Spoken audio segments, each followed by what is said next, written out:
100 Years for Peace. International Fellowship of Reconciliation. Constance, August 2014. Lake Constance is situated at the northern foot of the Alps where Switzerland, Austria, and Germany meet. And it was here by the lake, in the city of Constance, from the 1st to the 3rd of August 2014, that more than 300 peace activists from 40 countries met for the Centennial celebrations of the International Fellowship of Reconciliation, the IFOR, where they directed their gaze toward the past as well as the future. Exactly 100 years before, 90 delegates representing 30-some Protestant churches from all over the world had met here in Constance at the Insel Hotel, literally at the last minute, in an effort to avert the looming war. On the second day of their assembly, they were forced to break off and leave the country immediately, as war had indeed been declared. This assembly in Constance prior to World War I led to the foundation of the International Fellowship of Reconciliation, whose current members are active in more than 70 countries. They work towards the ending of armed conflict and dedicate themselves to peace, justice, and safeguarding creation. As always when its supporters meet, the peace movement moves. On August 1st, demonstrators from the IFOR walked together from the Insel Hotel to the center of Constance, past historical as well as contemporary sites, which have been and still are related to war and the danger of war. At the harbor of Lake Constance, a memorial reminds passers-by of Ferdinand Zeppelin, the inventor of the famous airship. But there are other facts worth noting about this pioneer of airship travel. At the memorial, demonstrators drew visitors' attention to the fact that Count Zeppelin was also active in the arms industry under the German Empire. We mourn the victims of the First World War, and we lament the unholy act of combining ingenuity with war. Because of this connection, there are numerous factories dotted around Lake Constance, originally devoted to airship construction and now producing armaments. The danger of war is of course not confined to history. The possibility of atomic war is a life-threatening reality of our present existence. This threat reaches to all corners of the earth, with the town of Constance no exception. We came here to the Commerzbank because this is a bank which is financing nuclear weapons. We demand that this bank will stop this business of war, this business of death. We say, don't bank the bomb. On the square in front of the cathedral, Matthias Engelke, chairman of the German chapter of the Fellowship, announced the start of his own forum of nonviolent resistance. As long as there are atom bombs in Germany, I will, with the grace of God, and as long as I live, fast 1 day longer each year.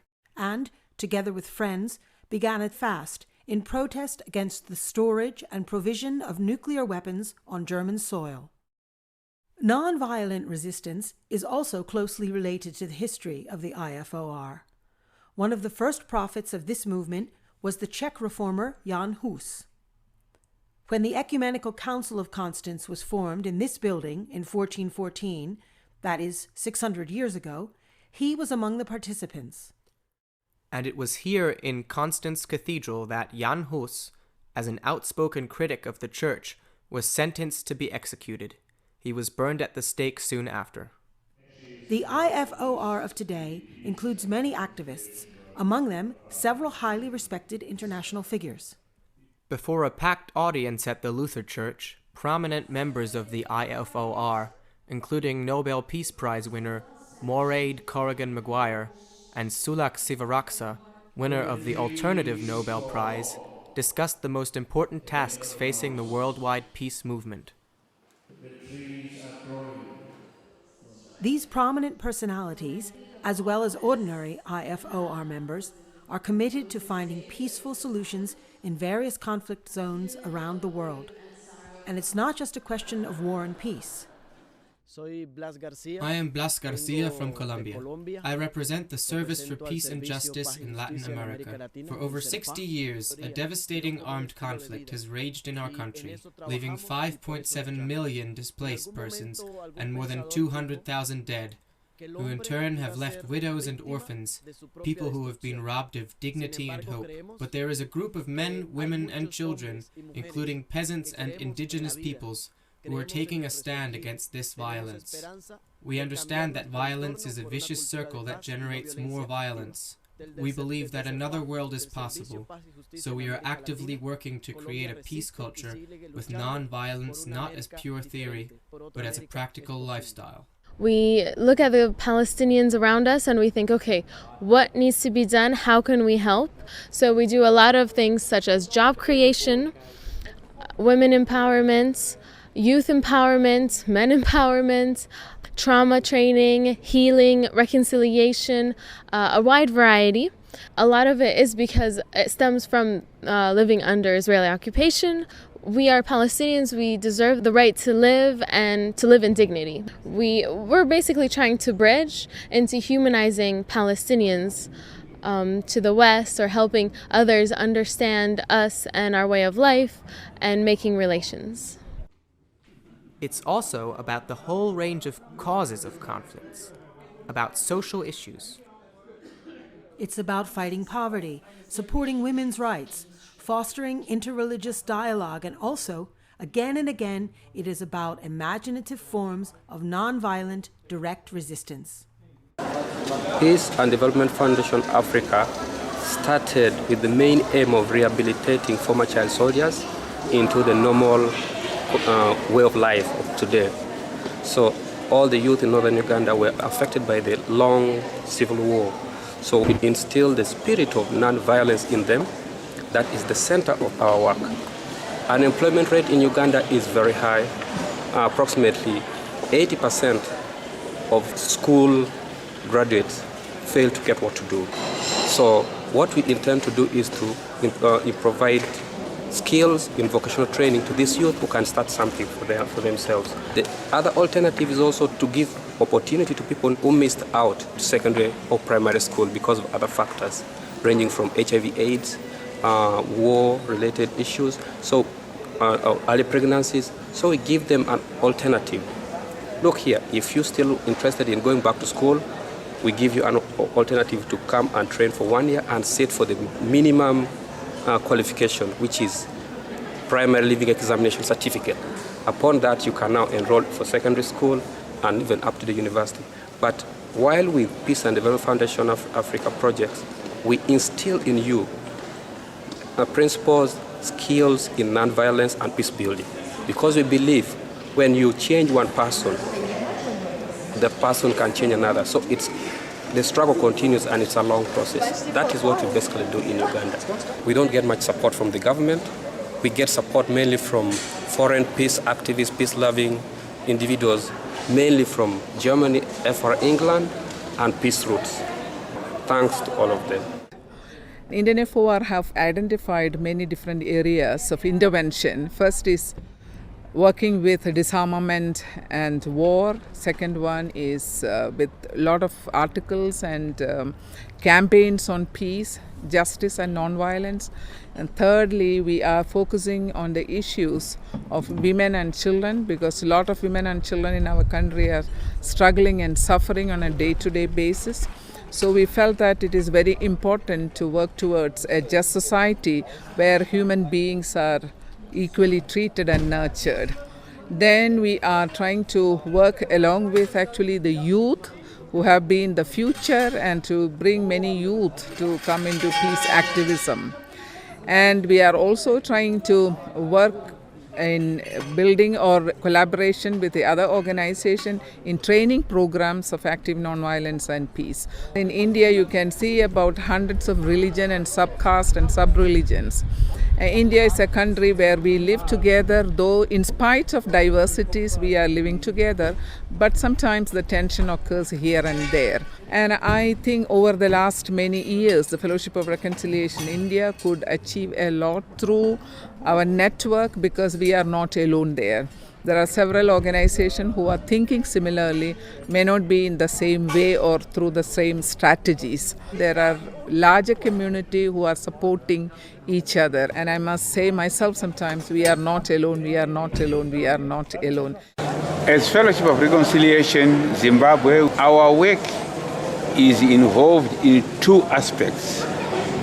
We are responsible for social work and the non-violent aspect of IFOR, so that people in the rural areas can also have access to electricity, which we call electricity for learning. Then people, adults, can actually go for night school because there are lights. Previously, we held some training with the university students, with the police, because these two groups had always made a lot of clashes. Like when the students demonstrate, the police will always come in and disturb or cause them to become violent. So we went in to try and tell the students how to be able to demonstrate peacefully and how to be able to also negotiate on what they want without going violence. And we also had to tell the police how to become effective when dealing with people who are demonstrating without causing violence. And there is this prefix.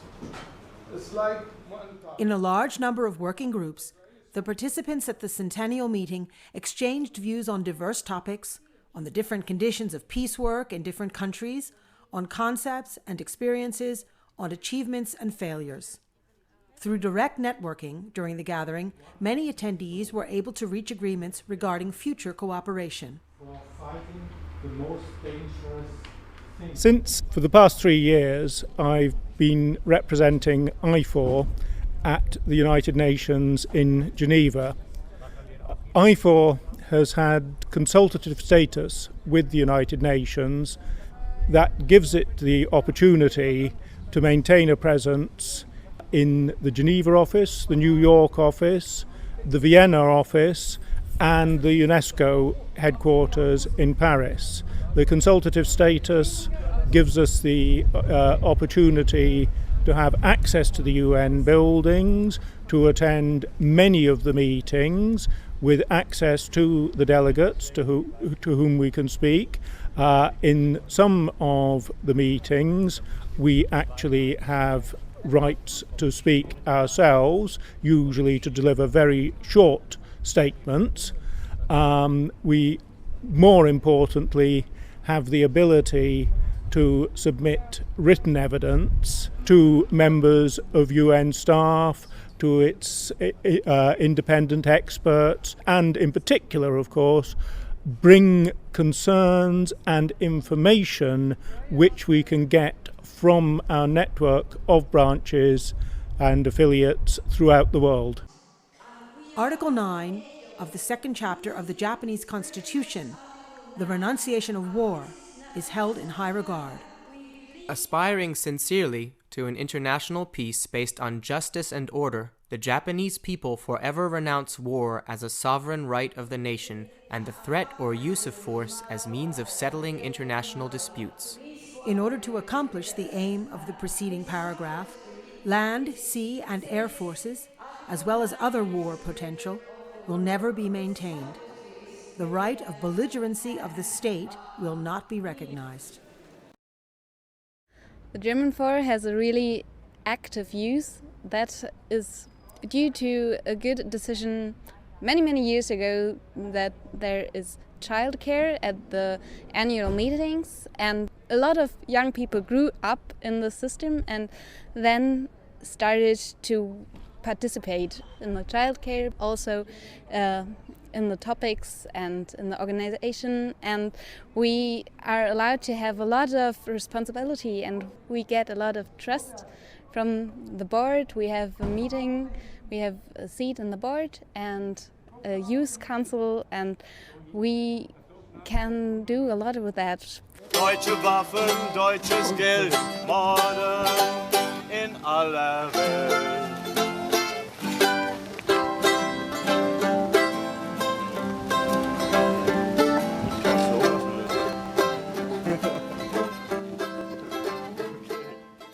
That we've been around for 100 years at this point has rich spiritual significance. We've inherited a tradition of resistance. We are people who are committed to building a non-violent, more peaceful and just world.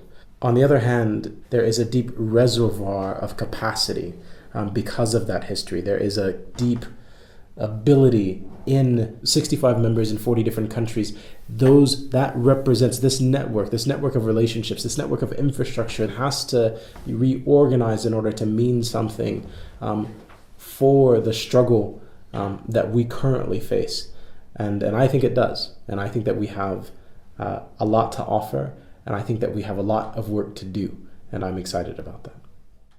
The centennial celebrations of the International Fellowship of Reconciliation came to an end at Constance's town hall. The visitor's book was signed by Nobel Peace Prize winner Mairead Corrigan Maguire as a representative of all of those whose passion and commitment is devoted to peace, because if I do not burn, if you do not burn, how can we bring the shadows into light?